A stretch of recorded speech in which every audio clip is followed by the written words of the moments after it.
बंद कमरा एक छोटे से गांव में एक पुराना हवेली जैसा घर था। उस घर का एक कमरा हमेशा से बंद रखा जाता था। गांव के लोग कहते थे कि उस कमरे में किसी की परछाई कैद है। निशा नाम की लड़की नई नई उस हवेली में किराए पर रहने आई थी। रात को जब उसने घर का चक्कर लगाया तो देखा सारे कमरे खुले थे। बस एक ही दरवाजे पर जंग लगा बड़ा सा ताला था। उसके मन में जिज्ञासा उठी, आखिर अंदर क्या होगा।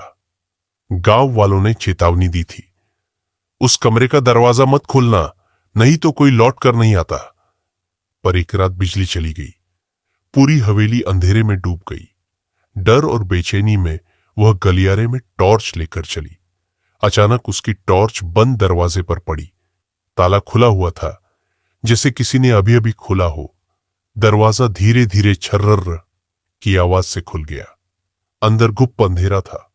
हवा ठंडी हो गई। उसने साहस करके अंदर कदम रखा। कमरे में पुराना आईना रखा था।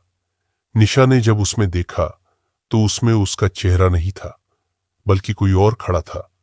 काली आंखें बिना पलक झपकाए बस उसे देख रही थी। उसकी सांसें तेज हो गई।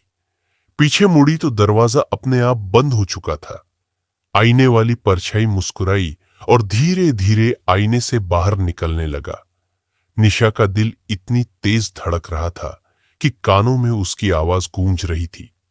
आईने से बाहर आती परछाई अब उसके सामने खड़ी थी। उसका चेहरा वैसा ही था जैसे निशा का, लेकिन आंखें पूरी तरह काली और होठों पर एक टेढ़ी हंसी।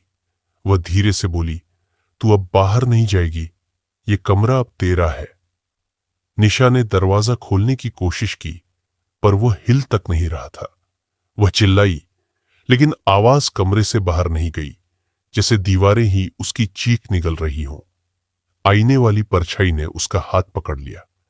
जैसे ही पकड़ मजबूत हुई, निशा को लगा उसकी सारी ताकत खींची जा रही है। अचानक उसे महसूस हुआ उसका शरीर जम रहा है और वो खुद धीरे धीरे उस आईने के अंदर खींच रही है। कुछ ही पलों बाद परछाई बाहर आ गई और निशा उस आईने के भीतर कैद हो चुकी थी। दरवाजा अपने आप बंद हो गया। ताला फिर से लग गया। अब जो भी उस कमरे के सामने से गुजरता, आईने में निशा की मदद के लिए फैली हुई कांपती हुई हथेलियां दिखाई देती और गांव वालों की चेतावनी सच थी। जो अंदर जाता है वह कभी लौट कर नहीं आता। Thanks for watching.